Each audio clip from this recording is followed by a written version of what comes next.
बताइए, क्या नाम हुआ आपका? सुजीत कुमार नाम हुआ मेरा। बिहार में क्या लग रहा है, किसकी सरकार बनती नजर आ रही है? बिहार में बिल्कुल एनडीए की सरकार बनती हुई नज़र आ रही है और पूर्ण बहुमत से स्पष्ट सरकार के रूप में सशक्त सरकार यहाँ बनने जा रही है, इसमें कोई संदेह की बात नहीं आपको है।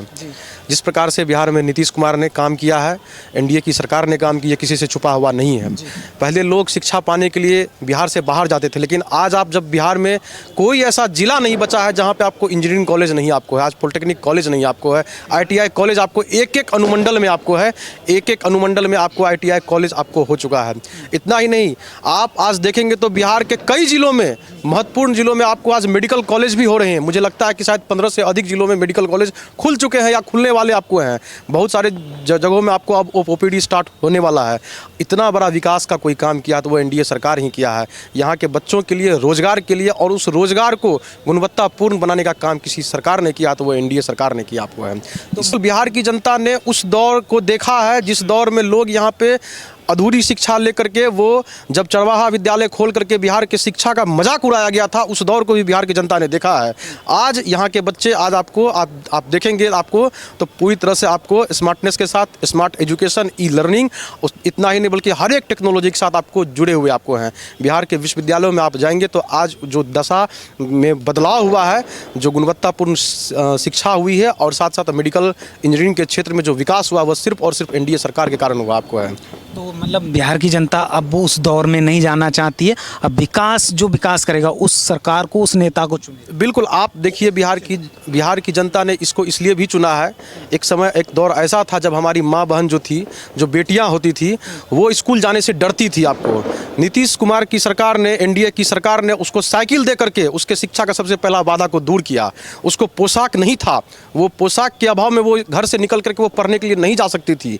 फटा हुआ पोशाक पहन करके वो अपनी शिक्षा को रोक देती थी, लेकिन उसको आज पोशाक राशि दे करके उसको मजबूत किया, उसको इंटरमीडिएट तक पोशाक राशि दिया। इतना ही नहीं, आज जान करके आपको आश्चर्य लगेगा कि बिहार ही इकलौता मतलब इस देश का राज्य है जहां पे आपको कोई भी अगर छात्रा बहन हमारी स्नातक की परीक्षा पास करती है तो उसको 50,000 रुपये सरकार देती है ताकि वो अपनी पढ़ाई को और कर सके। सरकार ने जब से इस स्कीम को लाया है उसके कारण बिहार में महिलाओं की जो गुणवत्तापूर्ण शिक्षा के क्षेत्र में जो वृद्धि हो रही है वो आप उसको देख सकते हैं। पूरे बिहार में सबसे ज़्यादा, पूरे देश के लिए सबसे ज़्यादा एक अनूठा काम किया। इतना ही नहीं, 35% आरक्षण पूरे देश में किसी ने दिया तो बिहार ने दिया है। बिहार ने महिलाओं को पुरुषों के समान उसके हर एक उस अवसरों में उनको आगे बढ़ाने का काम किया। तो ये सिर्फ और सिर्फ एनडीए सरकार की देन आपको है। आपका नाम, शुभ नाम क्या हुआ? मेरा नाम कुमार चंद्रशेखर है। अच्छा, शेखर जी ये बताइए, आप दीघा विधानसभा से हैं? हाँ, मैं दीघा विधानसभा से हूँ। अच्छा सर, और सबसे पहले मैं आपको धन्यवाद करना चाहूँगा कि आपने मुझे मौका दिया कि आपके न्यूज़ चैनल के माध्यम से मैं लोगों को बता सकूँ कि हमारे क्षेत्र में क्या विकास हुआ है। तो अभी देखिए, संजीव भैया जो है वो शुरू से ही एक विचारधारा से जुड़े हुए व्यक्ति रहे हैं, क्योंकि अखिल भारतीय विद्यार्थी परिषद ने छात्र आंदोलन से अपनी भूमिका शुरू की और युवा मोर्चा से लेकर अभी तक काफ़ी आंदोलन में सृजनात्मक भूमिका निभाते हुए समाज के लिए बहुत कुछ किया है। देखिए, आदरणीय मुख्यमंत्री नीतीश जी के आने के बाद, एनडीए सरकार के आने के बाद बिहार में बहुत सारे बदलाव हुए हैं। जैसे सड़क की व्यवस्था देख लीजिए, पहले गड्ढे में सड़क थी, सड़क में गड्ढा नहीं था, गड्ढे में सड़क थी। कहीं से भी बिहार के किसी भी कोने से आने में आपको सोचना पड़ता था कि बिहार पटना में चलें तो कैसे चलें। आज किसी भी कोने से आप 4 से 5 घंटे में पटना पहुंच सकते हैं। रात में आप अगर यहाँ से किसी भी क्षेत्र में जाना है, किसी मान लीजिए कि दूर दराज भी जाना हो किसी बिहार के कोने में, तो आपको सोचना नहीं है, रात में 11 बजे 12 बजे भी आप निकल सकते हैं। लेकिन वो दौर ऐसा था जहाँ शाम में निकलने में भी डर लगता था। सब कुछ बताने की ज़रूरत नहीं है, बिहार की जनता जानती है। और सिर्फ एक ही चीज़ को दोहराने से कोई फ़ायदा नहीं है, क्योंकि बिहार की जनता ये जान रही है कि जंगल राज की कहानी और बहुत सारी घटनाएं उस समय हुआ करती। अपहरण का उद्योग चलता था उस समय, खुद ये से तो उस समय अपहरण, लूट, हत्या इसका उद्योग चलता था। और सीधा जो है कंट्रोलिंग वो सीएम हाउस से ही हुआ करता था उस ज़माने में। तो ये आज के डेट में आज डेवलपमेंट की बात हो रही है। आज बिहार बदल चुका है। हाँ, विकास के पथ पर दौड़ा है। आज मेट्रो आया पटना में, मेट्रो का हुआ। आप देख रहे हैं पुल कितना बना हुआ है पटना में। तो ये रोज़ डेवलपमेंट ही हो रहा है। तो हम कहेंगे कि आदरणीय नीतीश कुमार जी के नेतृत्व में एनडीए सरकार ने बिहार में विकास को दिया है। लालटेन युग से एलईडी की तरफ हम लोग गए हैं। आपको याद होगा कि हम लोग जब रामायण और महाभारत का दौर था, उस समय लोग साइकिल पर बैटरी लेकर चार्ज कराने जाते थे, और तब महाभारत या रामायण उस दौर का जो ये था सीरियल था, वो बहुत महत्वपूर्ण था। आप देखते थे कि रामायण के समय में रोड खाली हो जाया करता था, तो लोग बैटरी चार्ज करा करके वो सीरियल देखा करते थे। लेकिन आज के दौर में क्या है, आज किसी भी कोने में सफिशिएंट लाइट रहती है।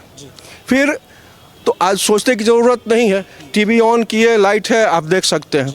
तो ये बदलाव हुआ। ये जो बदलाव हुआ है, बिहार को बदला है, वो एनडीए सरकार ने बदला है। बिल्कुल तो बिल्कुल जनता फिर से भरोसा एनडीए पर ही। बिल्कुल एनडीए पर। और जब से नीतीश जी के नेतृत्व में हमारी सरकार ने, एनडीए सरकार ने, आप देख रहे हैं बिहार का क्या डेवलपमेंट। संजू भैया पूर्ण बहुमत से जीतने वाले हैं, प्रचंड बहुमत से जीतने वाले हैं, इसमें कहीं कोई दो मत नहीं है। आप क्या कहेंगे भाई साहब, क्या नाम हुआ आपका? मेरा विकास विश्वकर्मा नाम हुआ। क्या कहेंगे, आप युवा हैं तो इस बार किसकी सरकार चुनना चाहेंगे बिहार में? इस बार मैं विकास की सरकार सुनना चाहूँगा, एनडीए की। एनडीए की? जी। एनडीए की क्यों चुनना चाहेंगे सरकार? क्योंकि बदलाव काफ़ी कर रहे हैं, बहुत अच्छा डेवलपमेंट हो रहा है, सड़क, फिर उसके बाद आप। एनडीए की सरकार में बदलाव, डेवलपमेंट। जी भाई साहब बात सुन के बोल रहे हैं? सुन कर नहीं, हम लोग खुद देख रहे हैं ना, हम लोग खुद देख रहे हैं। अब बताइए 20 साल पहले अगर कोई कहता कि पटना में मेट्रो चलेगा तो ये सब सपने जैसा था, लेकिन आज प्रेजेंट में चल रहा है, तो ये सब तो हम लोग को दिख रहा है ना।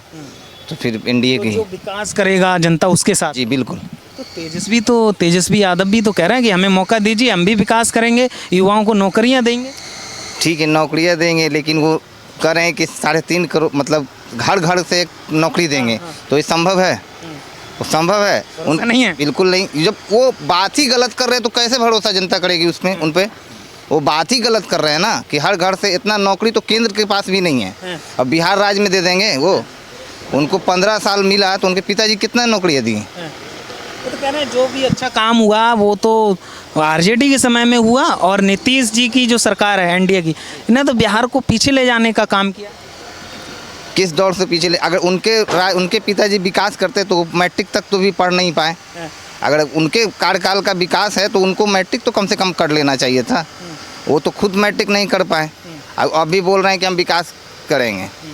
जब इस विधानसभा से, दीघा विधानसभा से संजीव चौरसिया जी बिल्कुल बिल्कुल उनको ही करेंगे। जी बिल्कुल, फुल बहुमत से। फुल बहुमत से। जी। अच्छा ये बताइए, मोदी जी देश के प्रधानमंत्री हैं, तो जैसे राहुल गांधी भी कहते हैं कि युवा का जो भविष्य है वो मोदी सरकार बर्बाद कर रही है, नौकरियां नहीं दे रही है। तो आप क्या कहेंगे, तीसरी बार प्रधानमंत्री बने हैं मोदी जी, तो देश में कैसा काम कर रहे हैं, उनका कैसा काम? देश में तो बहुत अच्छा ही काम कर रहे हैं। हम लोग को गरीब तबका के लोगों के लिए बहुत सारी योजना लाए हैं। जैसे कहने का मतलब है जनधन योजना लाए, उज्ज्वला योजना लाए, अभी किसान सम्मान निधि, और एक तरह की योजना है जो निचले तबके के ही है। ठीक है, तो ऐसा बात नहीं है कि उनकी योजना, जो केंद्र की योजना है, वो गरीब जनता तक पहुंच रही है। जी बिल्कुल बिल्कुल। तो एनडीए पे भरोसा है? जी बिल्कुल। ठीक है जी। अच्छा मैं बात करूँगा भाई साहब आपसे, जैसे योगी जी की जो एंट्री हुई थी अभी, उन्होंने एक दानापुर में रैली करी थी, तो कितना प्रभाव पड़ेगा? देखिए, आदरणीय योगी जी वो एक अच्छे मुख्यमंत्री हैं, और मुझे कहने की ज़रूरत नहीं है, ये सबको पता है। उन्होंने कहा यहाँ पे कि हमने वादा किया था कि राम मंदिर बनाएंगे, राम मंदिर बनाया, और यहाँ पे भी जानकी माँ का जो मंदिर है वो ही बन रहा है। तो कहीं ना कहीं जनता उन पर भरोसा जता रही है, जिस तरह से वो उत्तर प्रदेश में भी लगातार दूसरी बार मुख्यमंत्री बने। बिल्कुल जनता का, और आपने देखा होगा उस रैली में जनता किस तरह से उनका अभिवादन कर रही थी, और किस तरह से उत्सुकता बस वो रैली को सुन रही थी। और सारे तो जनता उनके आने से यहाँ पर बहुत अच्छा प्रभाव पड़ा है और सारे उम्मीदवार प्रचंड बहुमत से जीतेंगे।